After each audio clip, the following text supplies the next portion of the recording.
Gente, me cabe a honra, né, e a satisfação de apresentar o nosso convidado internacional que vai falar agora, P. Olav van de Vik. Ele é professor da Universidade de Oslo e é um dos membros mais atuantes aí da colaboração, o GRADE Working Group. Caros colegas, é um grande prazer estar aqui no Brasil e muito obrigado, Reginaldo, pelas suas gentis palavras. Eu vou falar para vocês sobre novos conceitos emergentes e ferramentas novas que eu espero que vocês possam usar no futuro aqui no Brasil. E, na verdade, se trata de um ecossistema de evidências que eu vou apresentar para vocês. E quais são os desafios que nós temos atualmente para melhorar a atenção? É que um dos problemas que temos hoje em dia é que estamos trabalhando muito em silos e de formas separadas, vários itens, e, na verdade, várias entidades não conversam entre si, são vários silos. Então, eu vou mostrar um quadro amplo nessa palestra sobre isso, e haverá tempo aqui também para perguntas. E a ideia tem a ver com como trazer a melhor evidência ao ponto de atendimento a pacientes e aos clínicos. Seria um ecossistema confiável. Então, eu vou apresentar esse método para vocês, a MAGIC, tornando o GRADE a escolha irresistível, disponibilizando isso em vários países. Já temos parcerias em 10 países. Somos uma entidade sem fins lucrativos desenvolvendo esse aplicativo chamado MAGIC, que eu vou apresentar para vocês. Eu não tenho nenhuma questão, conflito de interesse financeiro, apenas intelectual. Deixo isso para vocês considerarem. O Gordon Gut é um dos nossos parceiros e outros estão aqui. Então, vamos começar com um exemplo. Um paciente que atendi lá no nosso hospital. Eu sou internista. Esse é um indivíduo chamado Jon, na Noruega, mora nas montanhas, ele gosta de pescar. Ele tem algumas doenças, utiliza bastante medicamentos, mas está feliz. Foi hospitalizado no nosso hospital em setembro de 2015 com pneumonia grave, e ele tinha dispneia, confinado ao leito, antibióticos administrados por via endovenosa. E aí eu fui com outro residente para visitá-lo e ela sugeriu, quem sabe, poderia se dar corticosteroides para ele por um período curto de tempo. Não é o que a gente normalmente faz com pacientes dessa natureza. Normalmente a gente não administra corticosteroides, então, para mim, eu fiquei cético. Aí essa se tornou uma pergunta clínica. Administramos corticosteroides em pneumonia? Ela olhou lá no iPad e mostrou para mim uma revisão sistemática publicada em 2015. Agora, o quadro que eu vou mostrar para vocês é esse ecossistema de evidências. Então, se tivéssemos o sistema acertado e as pessoas e processos e ferramentas funcionando bem, se há um novo ensaio, por exemplo, corticosteroides, ele rapidamente pode ser sumarizado e transformado em recomendações e implementado. E isso pode ser decidido e discutido no ponto de atendimento. E é possível também avaliar e implementar dentro desse ecossistema. Isso é o que a gente vai procurar concluir. É uma história grande até chegar a esse tipo de ideia. Um outro salto aqui, deixa eu ver se eu consigo clicar nesse link da internet aqui, mas para resumir aqui, esse aqui é o sistema, o trabalho que ela me mostrou, e agora nós temos a oportunidade de clicar na revisão sistemática, ou seja, buscar essas tabelas interativas, e a Gabriela vai falar mais sobre isso e ferramentas dessa natureza, mostrando muito progresso nas práticas baseadas em evidência. Agora, eu gostaria de convidá-los a conversar entre si um pouco sobre isso, se o corticosteroide seria útil ou não. Eu sei que nós não temos muito tempo aqui, sem o acesso à internet fica um pouco mais difícil, mas aqui seria uma tabela interessante, mostrando que em pacientes com pneumonia, em hospitais, se você trata 1.000 pacientes, 7 a 10 dias com prednisolona, 40 miligramas, o que se consegue é o seguinte, e note que agora vocês vão imaginar que vocês vão ter que tomar essa decisão como médico com seus pacientes. E depois podemos votar para ver quem que administraria e quem não faria e quem não consegue concluir num prazo tão curto. Então, o que nós temos é isso. Temos aqui dados de mortalidade e outros números aqui. Achados assim relativos à ventilação mecânica e outros fatores aqui na tabela, por exemplo, duração de hospitalizado reduzida em 1 dia, tempo até estabilidade clínica reduzida em 1 dia, nenhuma diferença na reinternação. Tudo isso é o custo de 35 a mais em termos de hipoglicemia, nenhuma diferença em termos de hemorragia gastrointestinal e algumas complicações neuropsiquiátricas um pouco maiores. Então, isso aqui seria a tabela de evidências para o uso dos corticosteroides em termos de pneumonia adquirida por via comunitária. Então, peço a vocês em 2 minutos para conversar com seus vizinhos se vocês administrariam ou não os corticosteroides. Okay, not very much time. Ok, eu sei que o tempo é limitado, mas então, por favor, eu estou curioso. Talvez haja perguntas aí sobre a evidência ou dúvidas em relação às evidências, mas sem dúvida é uma limitação. Quantos de vocês administrariam corticosteroides numa situação como essa? Eu peço a vocês levantarem a mão. Bem alto. Tire uma foto, por favor, aqui, Reginaldo. Ele já está tirando as fotos. Agora, quem não administraria os corticosteroides ou quem não gostaria de tomar? Levante as mãos. E quem ficou na dúvida, levante a mão, por favor. Ok, então, sem dúvida, a maioria do grupo optou por não é? Bom, vamos adiante. Isso aqui é outro paciente. Eu vou voltar àquele item antes, mas outro paciente aqui. Chama Ana. Ela tem um joelho com dor. Ela é professora de ginástica. Agora insisti fazer uma ressonância magnética que mostrou lesão meniscal. E o clínico sugeriu fisioterapia e a Ana claramente prefere tratamento cirúrgico, porque os amigos já operaram por via artroscópica e melhoraram. Aí a pergunta clínica, cirurgia artroscópica para o tratamento de lesão meniscal? Bom, com base na medicina baseada em evidências em 2015, certamente há grandes avanços, há novas diretrizes como esse aqui, refletindo esses avanços. E no frontispício há uma ferramenta onde pode-se discutir os benefícios e riscos do tratamento, que também vamos incluir no projeto MAGIC agora, e o que eu vou mostrar também em mais detalhe amanhã. No colóquio de Cochrane, ficou óbvio que há outros processos semelhantes, então novas ferramentas. Isso sempre parece muito bom. Bom, qual foi a distância que nós conseguimos seguir na Noruega com relação à medicina baseada em evidência? Nós temos aqui o Atlas Nacional de Saúde, aqui é o Health Atlas.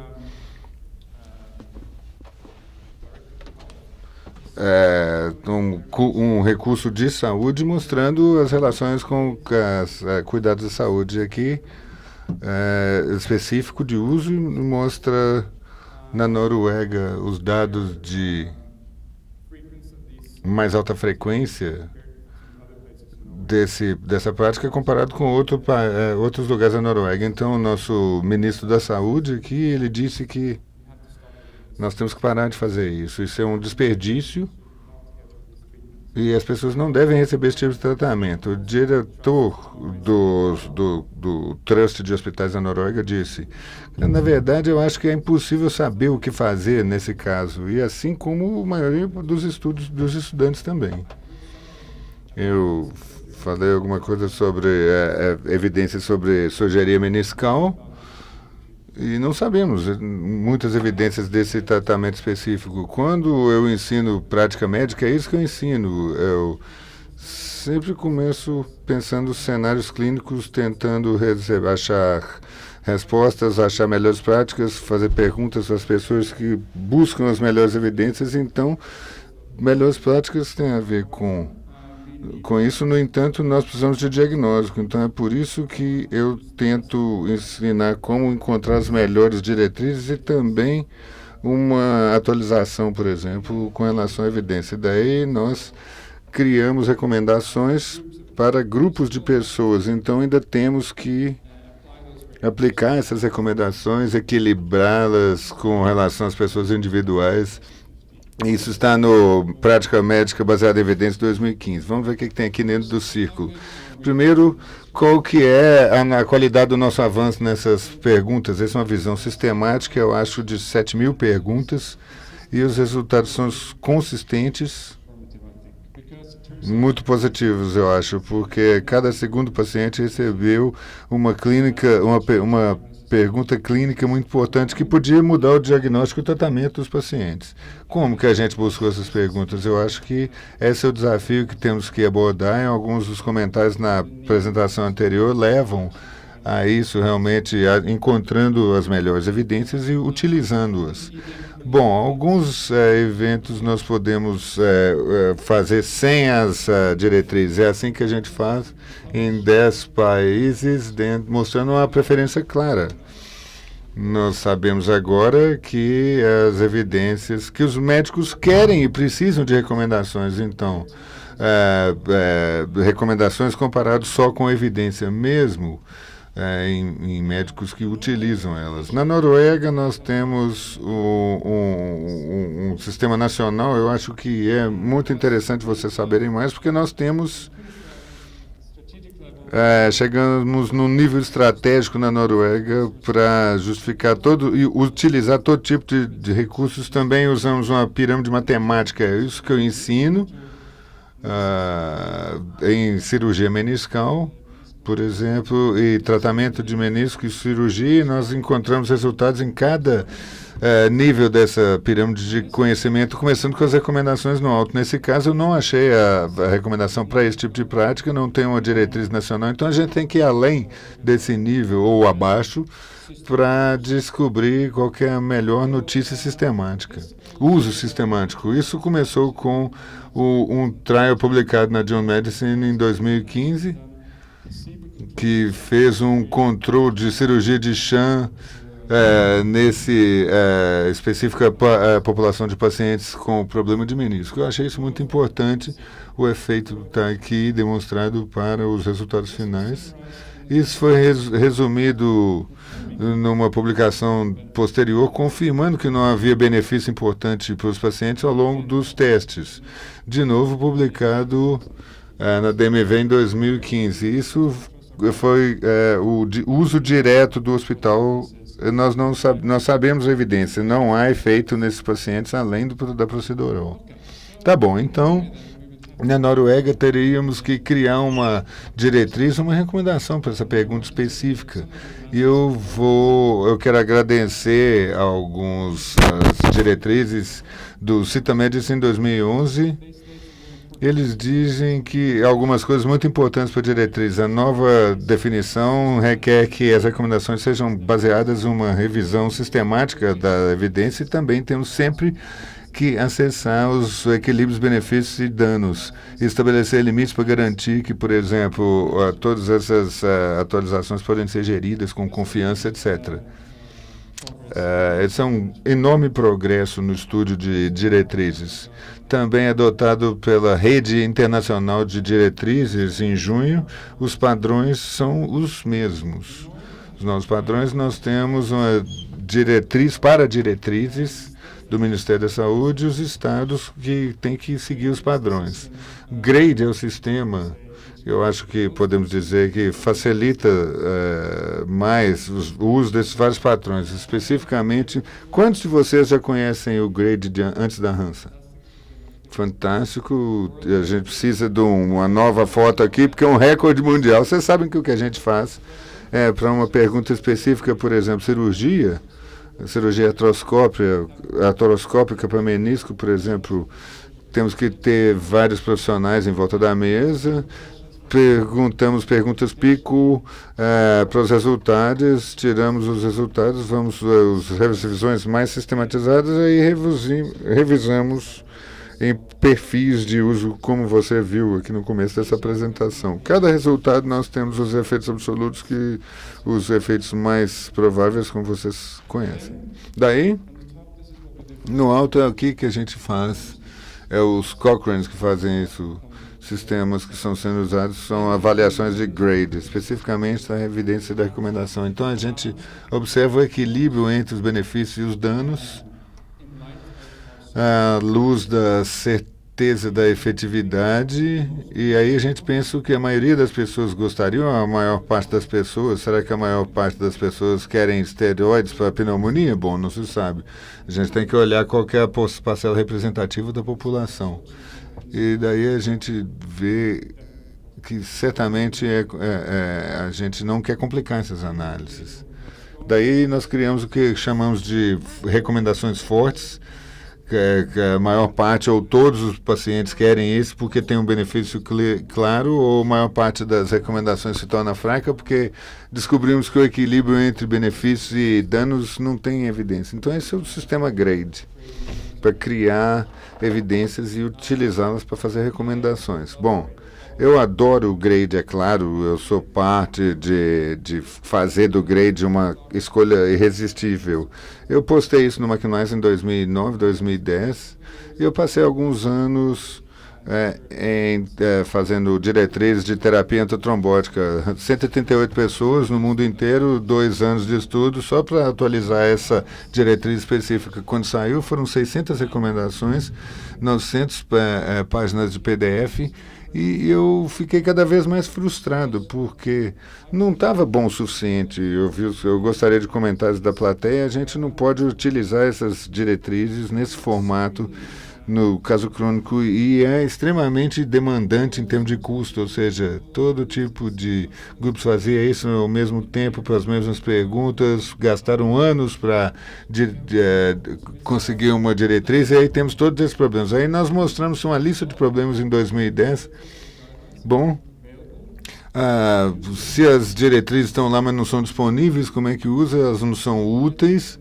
Se a gente não tiver as recomendações dentro dos registros eletrônicos, assim que a gente trabalha, a gente não pode integrar as recomendações dentro dos textbooks, dos cadernos do RM, EBM, no nível nacional, e se não pudermos adaptar a uma guia, uma diretriz internacional, mesmo que a gente esteja buscando essa diretriz, ou seja uma diretriz regional no Brasil, não é bom o suficiente, sinto muito. A maior parte das recomendações são desatualizadas quando são publicadas, porque as coisas acontecem muito rápido, e nessas diretrizes, 600 recomendações para trombose cardiológica pesada, rapidamente se tornaram fracas. Então a gente pensa no seu cronograma. Você tem que pensar no equilíbrio entre reduzir AVC, aumento de equilíbrio, etc. Ou seja, nós temos que engajar mais os pacientes do que a gente chama de tomada de decisão compartilhada. Foi por isso que a gente criou o MAGIC. MAGIC para resumir, a gente publica artigos e a gente tem o app do MAGIC, e agora nós temos uma ferramenta uma plataforma de autoria e publicação de diretrizes de evidência baseada em risco, e eu estou muito impressionado como as pessoas estão utilizando isso. Também pode ser usado para treinamento. Isso é algo que devemos discutir nessa conferência. O que a gente faz é criar uma diretriz estruturada de acordo com o sistema de grade, tudo estruturado, todos os tópicos, todas as populações, as perguntas, e daí você pode publicar essas diretrizes em vários formatos diferentes, em todos os aparelhos, offline e online. Não está na App Store, ela é nova, mas eu vou mostrar exemplos de como que a gente pode ver isso aqui, ó. Esse aqui foi feito com pesquisa num projeto chamado Decide.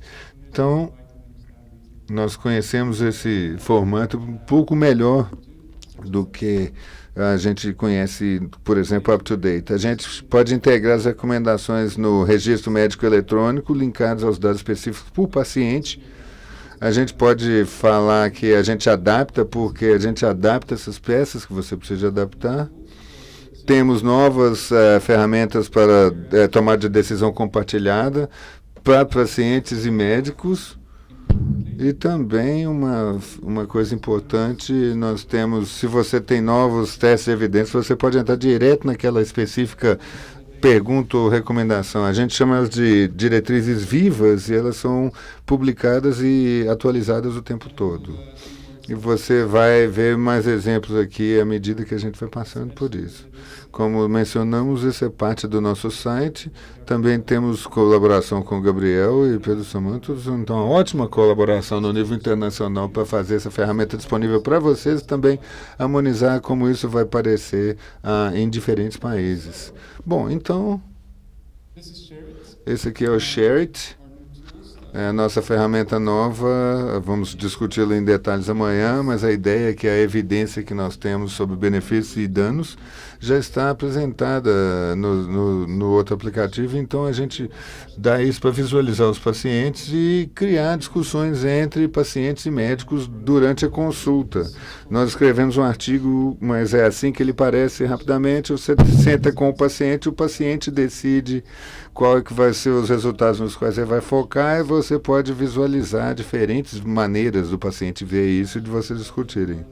Isso aqui é as recomendações dentro do registro médico eletrônico e a gente pode ver a informação específica de acordo com a recomendação. Eu acho também que tem um demo do Magic App, ele vai ter um demo depois. Tem alguns snapshots, algumas fotos de como que é a aparência. Agora vamos voltar para esse caso. Qual que era a recomendação antes? Nesse caso aqui, na professora que tinha a cirurgia artroscópica, no Magic App nós conseguimos uma recomendação forte contrária à cirurgia. Baixo efeito, alto custo, riscos potenciais para o paciente. Isso mostra como a gente apresenta as recomendações primeiro no aplicativo do Magic. E, nesse caso, o paciente foi recomendado a não fazer a cirurgia artroscópica, evidência de danos no texto, evidências válidas. Você pode clicar para achar as tabelas, razões, conselhos práticos de como fazer isso e referências. Eu espero que vocês todos entrem lá e confiram isso antes de terminar essa conferência aqui. Bom, agora vamos resumir. Vamos fechar o ciclo. E aí a gente descobriu uma forte recomendação contra a cirurgia. E a minha maior dor de cabeça nesses 13 anos que eu estou trabalhando na prática é que nós não somos muito bons nisso. Como é que a gente implementa e avalia? E isso aí incluindo as pessoas que estão trabalhando com isso. Nós temos que, de alguma maneira, resolver esse problema. Então, nós temos grandes desafios, apesar de termos um ABSES na UBM. Nós sabemos que a maior parte da evidência se perde a partir da produção até a implementação. Isso é a tubulação quebrada da evidência, né? É uma série interessante, muito elegante de artigos no The Lancet, mostrando que nós não fazemos a pesquisa correta e mais relevante, de maior qualidade, com relação a diagnóstico ou tratamento. Isso vai ser discutido nessa conferência, eu acho que na maioria dos países eu discutiria isso. E daí, todas essas qualidades e iniciativas que estão continuadas, talvez nós não temos o cuidado suficiente com a evidência antes de começarmos, então a gente não está sabendo se a gente está fazendo mais benefício do que dano. Então, isso é um exemplo de ter as pessoas tomarem antibióticos em 4 horas da entrada do hospital. E olhando para isso, nós podemos saber se nós estamos causando mais dano para essa enorme população de pessoas. Nós podemos nos tornar deprimidos como esse presidente dos Estados Unidos, ou nós podemos pensar grandes pensamentos e criar novas soluções. Eu espero que isso seja algo que possa ajudar no ecossistema, na abordagem do ecossistema de medicina baseada em evidência. E para resumir, é um longo objetivo, mas nós queremos criar um ecossistema de evidência digital conectando as pessoas, fazendo pesquisa primária, revisões sistemáticas, diretrizes, decisões suportadas por computador e melhorias de qualidade com dados estruturados digitalmente em plataformas tecnológicas inovadoras para facilitar a criação, disseminação e implementação de evidência clara na prática clínica. É isso que nós queremos. Desculpa, antes das palmas. Só 5 minutos para terminar, então aqui vocês ainda têm, vão ficar agarrados comigo aqui mais 5 minutos, me desculpe. Então como é que funciona a coisa? Vamos dar uma olhada nesses dois exemplos. Com relação à cirurgia meniscal, bom, a evidência é de 2013, nós publicamos isso na revista, ninguém utilizou as diretrizes antes da revisão, por coincidência foi em 2015. Teve uma recomendação forte contra a cirurgia. O que aconteceu? Nada. É isso aqui que acontece na Noruega, como que as pessoas ganham mais dinheiro. A gente chama de... para isso, os cirurgiões interessados em fazer isso... Então, nós temos os silos, pessoas não trabalhando juntos, os cirurgiões se escondendo de mim. Já temos as ferramentas através do Sistema Nacional de Saúde. Então, se pudermos mudar as práticas, poderíamos colocar nas guidelines, medir, reduzir também as variações da prática recomendada. É isso que a gente quer fazer acontecer no nosso sistema. Com isso, quando você olha 100 milhões de euros de economia somente na Noruega em 2014. Muito dinheiro pode ser gasto em outras coisas. E com relação aos corticosteroides, o que acontece? Um outro estudo publicado no Lancet em 2015, um grupo mostrando que vamos fazer uma revisão sistemática em 30 dias e apresentar a uma revista. Então foi feito, levou 7 meses para publicar no Annals of Internal Medicine, mas havia uma recomendação no Magic, no aplicativo, podemos ver, sugerindo já o uso em fevereiro de 2015. Então, podemos integrar essas recomendações a desfechos estruturados a partir de registros médicos, também para tomada de decisões e, de certa forma, também podemos e precisamos medir as mudanças nas práticas. Isso é o que nós queremos fazer acontecer na Noruega, na Bélgica e na Finlândia, todos na fase de propostas. Se a gente conseguir, e se vocês conseguirem fazer isso no Brasil, vai ser ótimo. Tem pessoas excelentes aqui para isso. É uma nova abordagem à prática baseada em evidências.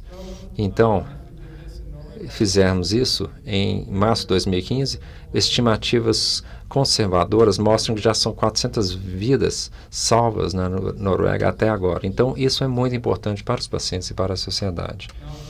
Então, também não queremos apenas grandes organizações trabalhando com muita burocracia, muita lentidão. Então, lançamos um projeto chamado WikiRex em fase de planejamento.